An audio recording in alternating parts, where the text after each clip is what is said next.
On va parler des projets ce matin. J'ai appelé ça quelques principes cadres pour faire des projets.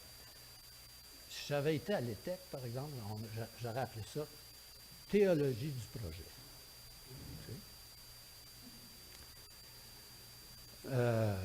On va réfléchir ensemble, on va voir certains principes dans les Écritures concernant les projets. Parce que je suis certain que personne d'entre nous, ce matin, n'a jamais fait de projet. On en fait tout. Et quand je parle de projet, je ne veux pas juste dire des gros projets. Hein? On va construire un autre lien pour Saint-Jérôme-Montréal. C'est vrai, il n'y en a pas tant que ça, des liens entre Saint-Jérôme-Montréal. Ben oui, il y en a. Il y a la 15, il y a la 117. Donc, pas juste des grands projets, mais ça peut être des petits projets comme un jour, peut-être encore, certains d'entre vous avez ce projet-là, vous achetez une maison ou changer d'appartement.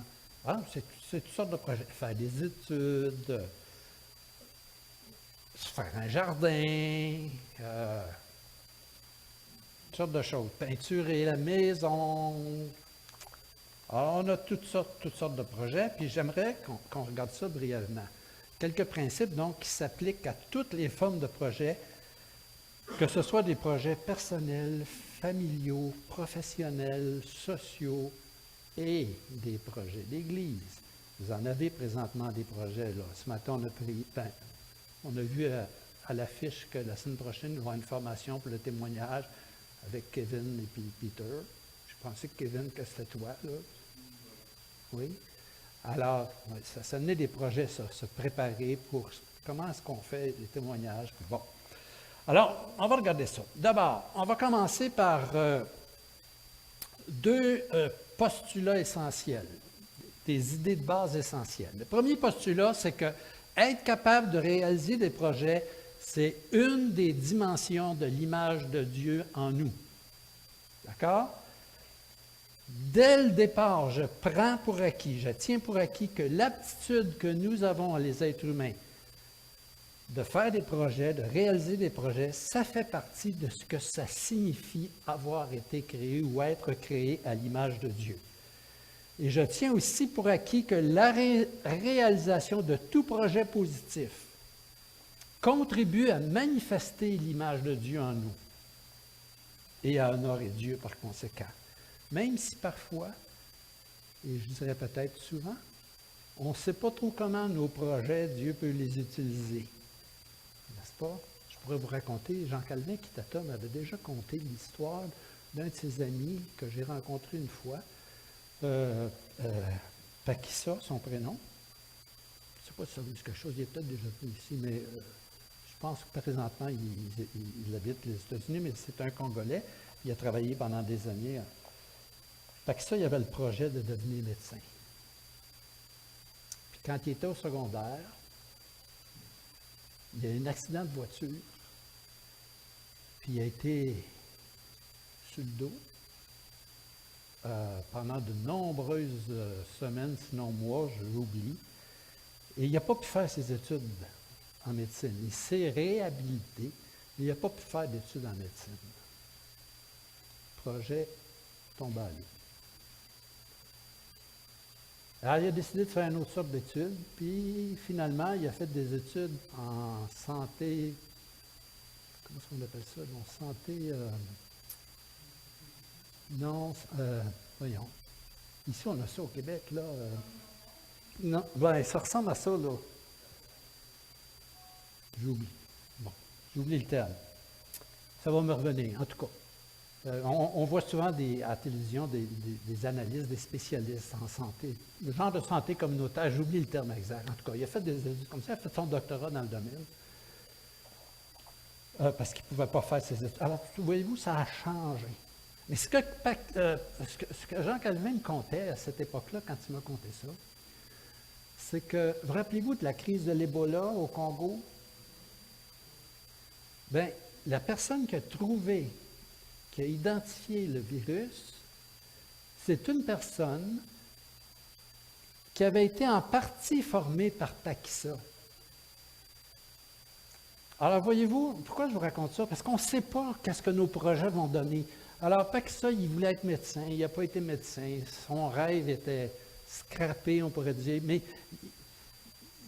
il a pris un autre rêve, il voulait servir Dieu, puis il a servi le Seigneur au Congo, puis aux États-Unis, dans des organismes en santé, santé publique. Bon, c'est tout simple que ça, c'est ça.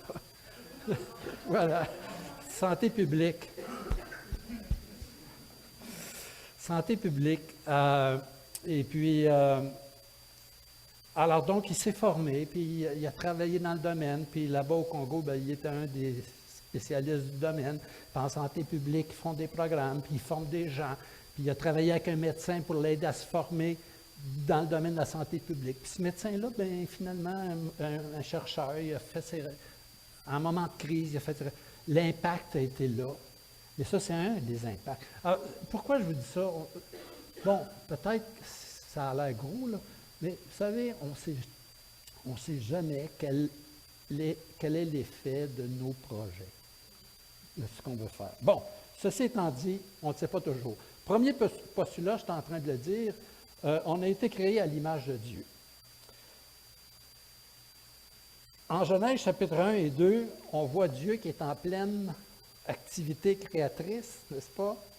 Et c'est un projet que Dieu réalise progressivement, étape par étape. Premier jour, Dieu a fait ceci. Deuxième jour, Dieu a fait cela. Troisième jour, Dieu a fait cela. Et quand il a terminé, qu'il constate, après avoir créé les êtres humains, que tout était bon, mais après avoir créé les êtres humains, il vit que cela était très bon. Il confie à l'être humain le mandat de veiller sur la création. Parce que c'est ça que ça veut dire. Quand il dit qu'il le plaça dans le jardin pour le garder, en prendre soin. Dieu confie à l'être humain la responsabilité de prendre soin de cette création qu'il vient de créer. Alors, voyez-vous, ça fait partie de notre ADN, on dirait aujourd'hui. Moïse n'aurait pas écrit ça comme ça, là, mais ça fait partie de notre ADN, ça, de faire des choses, de planifier des projets, de penser à des projets. Cette capacité d'entreprendre et de réaliser des projets. Nous sommes créés à l'image de Dieu, puis comme Dieu fait des projets, nous aussi. Et non seulement cela, mais quand ça va mal, ça c'est pas dans mes notes, mais quand ça va mal, on n'aime pas ça quand ça va mal, hein? Quand les choses sont pas organisées comme ça devrait, on n'aime pas ça. Pardon? Tu ne dirais pas non? Généralement non. Ça fait partie, comment tu dirais ça, non? Rappelez-vous, le deuxième verset, je pense que c'est la fin du premier ou le commencement du deuxième. Quand Dieu est en train de créer, la terre était informe et vide. Et qu'est-ce que Dieu fait? Dans sa création, il met de l'ordre dans ça. Alors, si vous vous retrouvez dans une situation qui est informe et vide, plutôt que de vous décourager, rappelez-vous que même si c'est dur être dans une situation informe et vide, l'image de Dieu en vous fait que Dieu vous a donné des qualités d'être humain pour mettre de l'ordre dans ça. Alors, ça fait partie de ce que c'est qu'être humain. Le deuxième postulat, c'est que prendre conscience que nous sommes... Ah, excusez-moi, je ne suis pas rendu là, mais laisse-le là. Ce que je voulais dire, c'est que l'ensemble, puis je ne suis pas sûr que vous avez ça sur vos notes, mais l'ensemble de la révélation biblique témoigne de cette caractéristique de Dieu. Et ça, si vous lisez la Bible au complet, là, du commencement à la fin, vous allez voir que partout, Dieu est en train de faire des projets. Évidemment, on vient de parler de la Genèse, il a créé le monde, c'est un projet, ça. Mais la libération du peuple d'Israël, des enfants d'Israël de l'Égypte, c'est un projet. Il a appelé Moïse, il l'a fait passer par l'école de Pharaon, puis l'école du désert, puis il l'a formé. Puis, voyez-vous, Dieu, l'Exode, la libération du peuple, des enfants d'Israël, tout ça, c'est un projet de Dieu. La rédemption en Jésus-Christ, c'est un projet de Dieu. que Dieu a préparées étape par étape, jusqu'à sa réalisation. Dans Éphésiens, au chapitre 1, c'est dit que Dieu a pensé à ce projet-là avant la fondation du monde. Faire des projets. Puis, bon, le deuxième postulat, c'est prendre conscience que nous sommes dépendants de Dieu. C'est-à-dire que c'est merveilleux, nous avons l'image de Dieu en nous et on peut faire des projets, mais il faut se rendre compte aussi, je devrais dire, et il faut se rendre compte aussi qu'il faut prendre conscience que nous sommes dépendants de Dieu. C'est-à-dire que l'être humain, c'est un être un petit peu étrange. Quand on lui parle de ses grandes capacités, il s'enorgueillit. Et si on lui parle de ses limites, il se déprécie. Hein? Un aspect important de la maturité psychologique et spirituelle, c'est d'être capable de vivre en équilibre, en intégrant ces deux choses-là. C'est-à-dire la conscience que Dieu nous a donné de grandes capacités pour faire des choses, mais aussi la conscience que nous avons des limites et nous sommes dépendants de Dieu dans cela. Ça fait partie de notre équilibre spirituel à maintenir. Alors, il faut reconnaître nos limites et notre besoin de Dieu. Le fait d'avoir été créé à l'image de Dieu confère à chacun et chacune de nous de grandes possibilités. Toutefois, nous ne sommes pas Dieu et à cause de nos limites, nous demeurons dépendants de lui. Mais il ne faut pas se laisser arrêter par nos limites parce que Dieu est avec nous. Le fait qu'on ait été créé à l'image de Dieu nous rappelle que nous pouvons aller au-delà de ce que nous, on pense que sont nos limites aujourd'hui. Et c'est lorsqu'on prend conscience de notre dépendance de Dieu que nous pouvons réaliser des projets qui l'honorent. Alors, maintenir ces deux choses en équilibre. Alors, voici quelques principes. Premier principe, prendre le temps de penser à son affaire, ce qu'on appelle aujourd'hui planifier. Rappelez-vous de Josué, il a pris la direction des enfants d'Israël après le départ de Moïse. Puis là, Josué, il devait entrer dans la terre promise. Et puis, qu'est-ce qu'il a fait? Première chose qu'il a fait, il a envoyé des éclaireurs. Allez voir qu'est-ce que ça a l'air, puis venez nous faire un rapport, que je sache comment m'organiser pour faire ça. Il a envoyé ces éclaireurs. Et puis, ils sont revenus, ils ont fait rapport. Alors, même là, on voit dans les Écritures que planifier, penser à son affaire, ça fait partie des principes qu'il faut mettre en œuvre. Sans une idée de la direction à prendre, on ne va pas nulle part. Alors, faire un plan, penser à notre affaire, c'est à la fois décider de où on veut aller puis comment on va y aller, donc anticiper, mais c'est aussi décider de où on ne veut pas aller et ne pas y aller. Ça veut dire renoncer. Faire des plans, faire des projets, faire des choix, c'est aussi renoncer à certaines choses.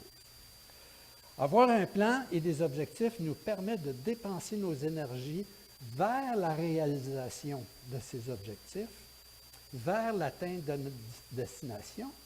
Mais quand on a décidé de ce qu'on veut faire, puis qu'on s'est dit, voici ce que je veux faire, bien, ça nous permet aussi de dire non à ce qui ne contribue pas à cette réalisation-là, à accomplir nos objectifs.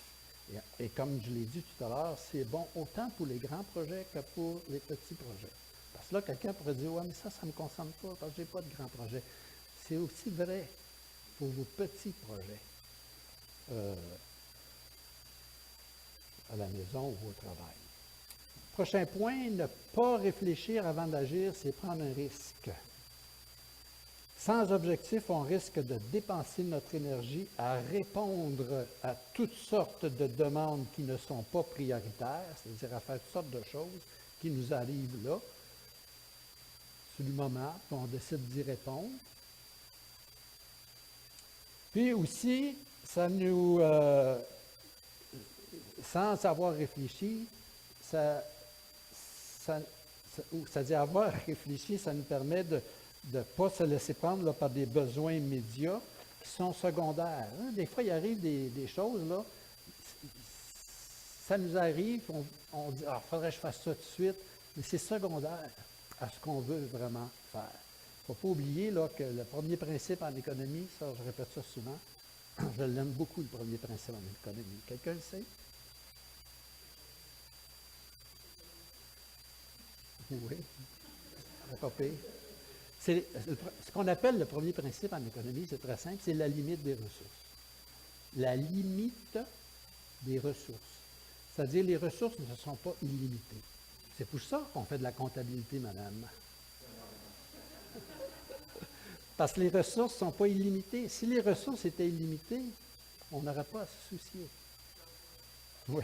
Alors, notre temps est limité. C'est une ressource, le temps, il est limité. Alors, si on a un bon plan, on peut prendre des décisions. Ça, je ne fais pas ça, puis ça, je fais ça. Parce qu'il y a plein de choses qui sont intéressantes à faire. Mais ils ne sont pas toujours nécessaires pour ce que l'on veut faire. Deuxième principe, il faut se mettre à l'œuvre. Josué y a envoyé des éclaireurs, merci beaucoup.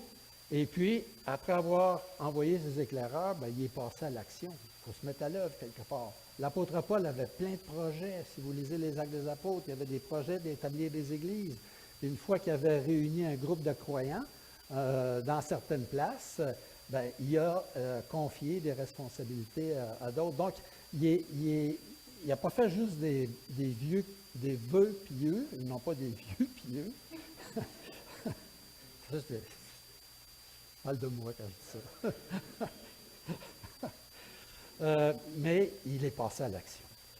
Prochain principe, c'est-à-dire le sous-point de ça, faire ce qui se doit. Ah, ça, c'est pas correct, j'aurais dû changer ça. C'est faire ce qu'il faut faire pour réaliser ce plan. Alors, un projet, là, ça vise à modifier la réalité. Tous nos projets, la personne qui a le projet de se marier, c'est parce qu'elle veut modifier sa réalité. La personne qui pense s'acheter une nouvelle maison puis en fait un projet, c'est parce qu'elle veut changer sa réalité. La personne qui fait le projet de changer de travail, la personne qui fait le projet de s'ouvrir une entreprise parce qu'elle veut changer sa réalité puis la réalité. Puis Dieu qui est en train de créer le monde, bien, il est devant une situation informe et vide, c'est ce que la Genèse nous dit. Puis il décide de changer cette réalité-là. Puis il entreprend le processus de la création dans Genèse. Alors, pour modifier cette création-là, cette réalité-là, bien, il faut passer à l'action, il faut poser des gestes. Et pour prendre ces décisions qui vont nous permettre de poser des gestes, bien, il faut avoir une idée de ce qu'on veut réaliser. Et comme je l'ai dit tout à l'heure, c'est un projet, c'est un choix de changer la réalité et de changer l'avenir. Peu importe, encore une fois, les projets. L'autre chose aussi, c'est faire ce qu'il faut faire. Ah, ben ça, c'est le verset que je viens de vous citer, là. La terre est informe et vide, là, c'est le début du verset 2. Et Dieu a décidé de changer ça. L'autre principe, c'est agir progressivement. On dit souvent que Paris ne s'est pas construite dans un jour, et l'univers non plus, n'est-ce pas? Alors, les actions de Dieu dans le récit de la création se succèdent les uns après les autres. C'est la même chose pour l'histoire de la rédemption, quand on regarde comment Dieu a développé son salut à travers les Écritures. Ça se succède étape par étape. Les étapes qui suivent ou qui viennent, bien, avant de faire les étapes qui viennent, il faut faire celles qui sont nécessaires avant, et ça suit une certaine logique. Alors, nos projets, il faut y aller de façon progressive, de façon à les réaliser. Il faut agir aussi avec constance. Prochain. Vous connaissez Constance? Il faut agir avec un. Ça ne vient plus. Bon. Mais il faut quand même agir avec constance. Parce qu'un projet ne progresse pas si on ne s'occupe pas du projet, si on ne s'en occupe pas, si on ne consacre pas du temps. Alors, agir avec constance. Autre point, il faut agir avec persévérance. Les deux vont un petit peu ensemble, hein?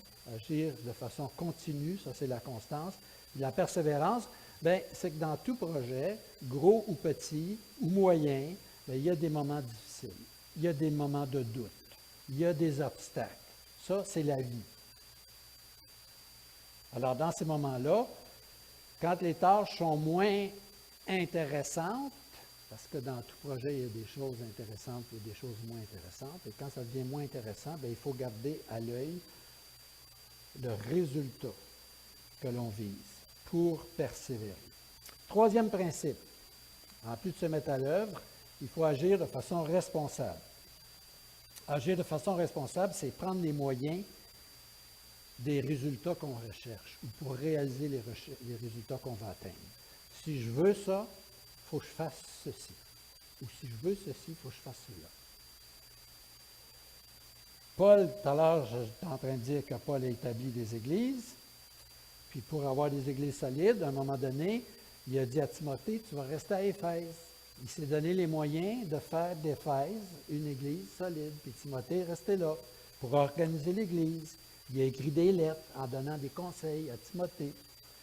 Il a laissé Tite en Crète pour la même raison, pour organiser les églises. Vous rappelez-vous de Néhémie? Ça, c'est l'Ancien Testament aussi, là, comme Samson tout à l'heure.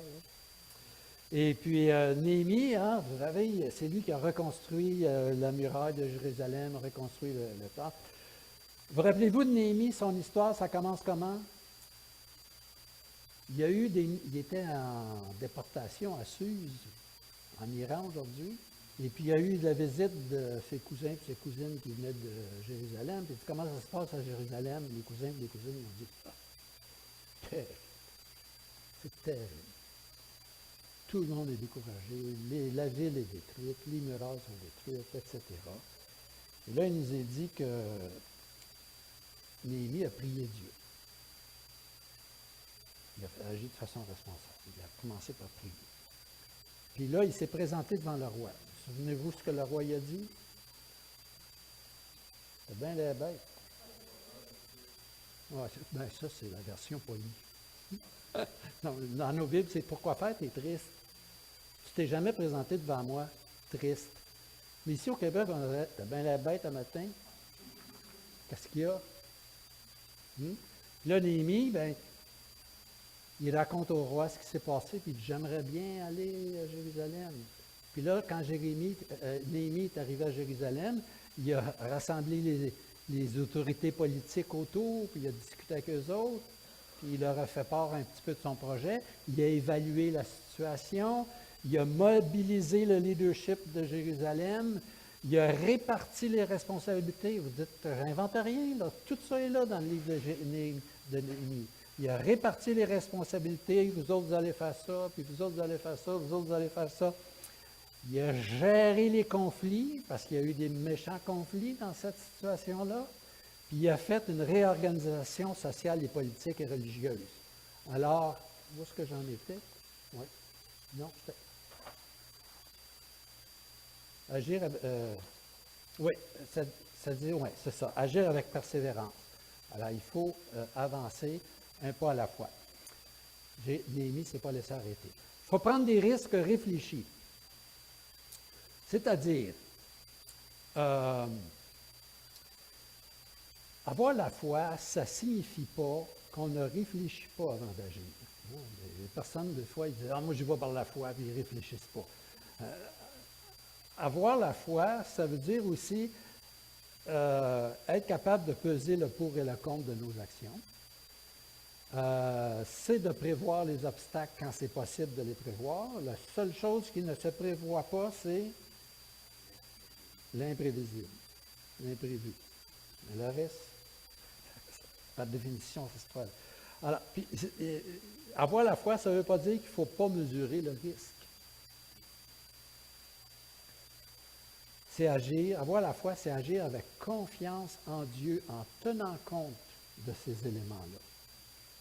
Puis dans certaines circonstances, de dire, oups, il y a un risque, et je pense qu'on peut le supporter, puis on va y aller, puis on fait confiance à Dieu, on a prié pour ça, on s'est confiant en Dieu, puis on a l'assurance, puis on est d'accord, On y va.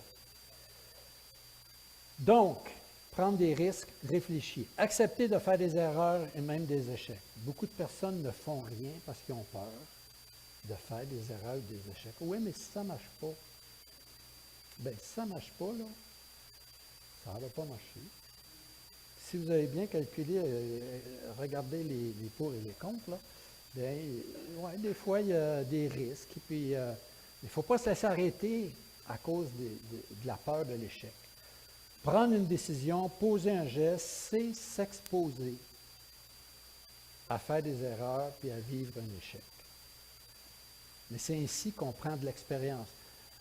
Selon Wikipédia, je ne suis pas toujours sûr de ce qui est l'information qui est là, mais en général, c'est quand même pas pire, ils nous avertissent. Ceci est une source d'information. Selon Wikipédia, Edison, vous savez qui a inventé la petite ampoule, là? Savez-vous combien ce qui est fait d'essais de substances végétales? Oui. Ils ne disent pas c'est quoi les substances végétales. Il a fait 6000 essais. Mais ça, c'est ça qu'ils disent. C'est juste pour dire que la peur de l'échec ne l'a pas arrêté. Et la 598e ne l'a pas arrêté non plus. Je ne sais pas si c'est lui, mais il y a quelqu'un qui m'avait dit à propos d'un inventeur comme ça. Quelqu'un il avait demandé, mais vous n'êtes pas découragé à travers tant d'essais que. Ah non, j'ai trouvé 5999 façons que ça ne marche pas. Voilà. Alors, oui, il y a des risques de faire des erreurs, mais il ne faut pas se laisser arrêter. Il faut réfléchir, planifier, on y va. Ne pas blâmer les autres. Ça, c'est un autre principe. Votre réalité, là, hein, la réalité de Mario, c'est la réalité à Mario et pas celle des autres. C'est à partir de cette réalité-là que nous devons, chacun et chacune d'entre nous, agir. Alors, ça ne sert à rien de blâmer les autres. Mon père, ma mère, ma culture, mon enfance, mon professeur en 3e année. Même si vous avez raison, il y a des erreurs que des gens ont faites dans nos vies, mais ça a des conséquences sur nous, mais si on passe notre temps à les blâmer de tout ce qui arrive dans notre vie à cause de ce qui nous est arrivé quand on était plus jeune, peut-être on a raison, mais il ne faut pas blâmer les autres, comme je le disais. Puis dans tout ça, si on se trompe, si on fait des erreurs, encore là, rien ne sert de blâmer les autres, il faut se relever et continuer. 4e principe, développer une attitude positive de confiance. En d'autres termes, déprogrammer notre confiance, notre manque de confiance. Beaucoup d'entre nous, on a de la difficulté à réaliser des projets parce qu'on manque de confiance en nous. Mais on peut changer cette perception de nous-mêmes. Vous rappelez-vous de Moïse? Qui a commencé, quand Dieu l'a appelé, par décliner et dire Seigneur. Mais en fait, il n'a pas dit Seigneur. Il a dit hein? Il n'est pas capable de parler. C'est ça qu'il a dit. Voyons donc, Seigneur, je ne suis pas capable de parler. Pas pour faire ce que tu me demandes de faire. Il n'avait pas une confiance en lui. Bon, Dieu il a trouvé un assistant, son frère, puis son frère parlait à sa place. Timothée, dont on entend parler souvent dans le Nouveau Testament, qui était un collaborateur de l'apôtre Paul, c'était un gars timide. Que personne ne méprise ta jeunesse, il dit l'apôtre Paul, parce qu'il savait que Timothée il était un peu faible de ce côté-là.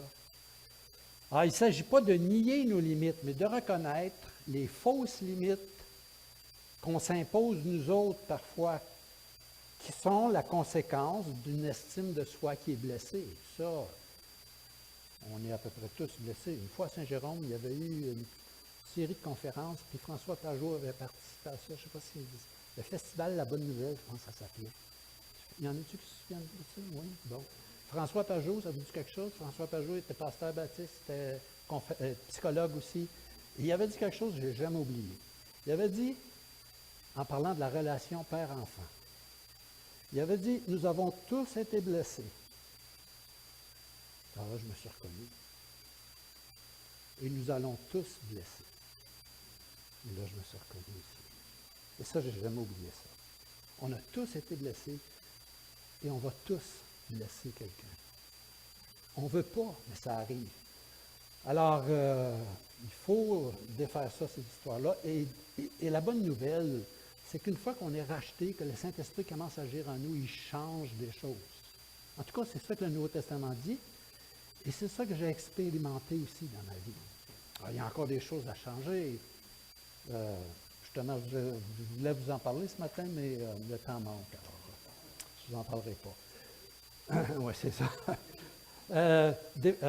Développer une attitude positive de confiance, on l'a dit.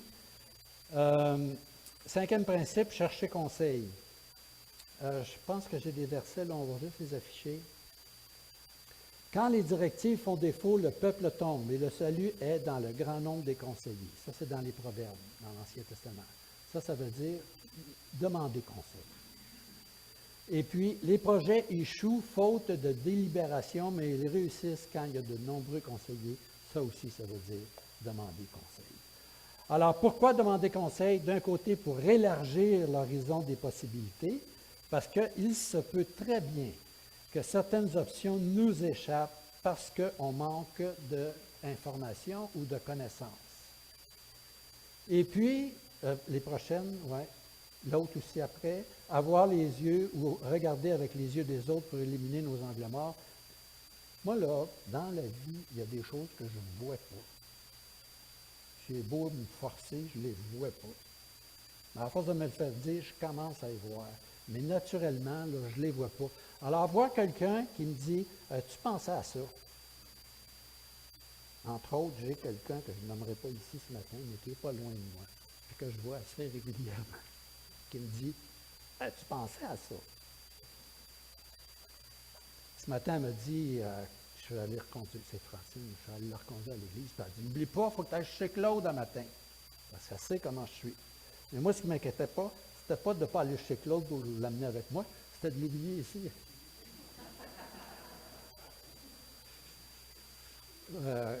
Alors, voyez-vous, il faut voir avec les yeux des autres pour élargir les angles morts. Et puis, sixièmement, savoir être patient tout en étant à l'affût.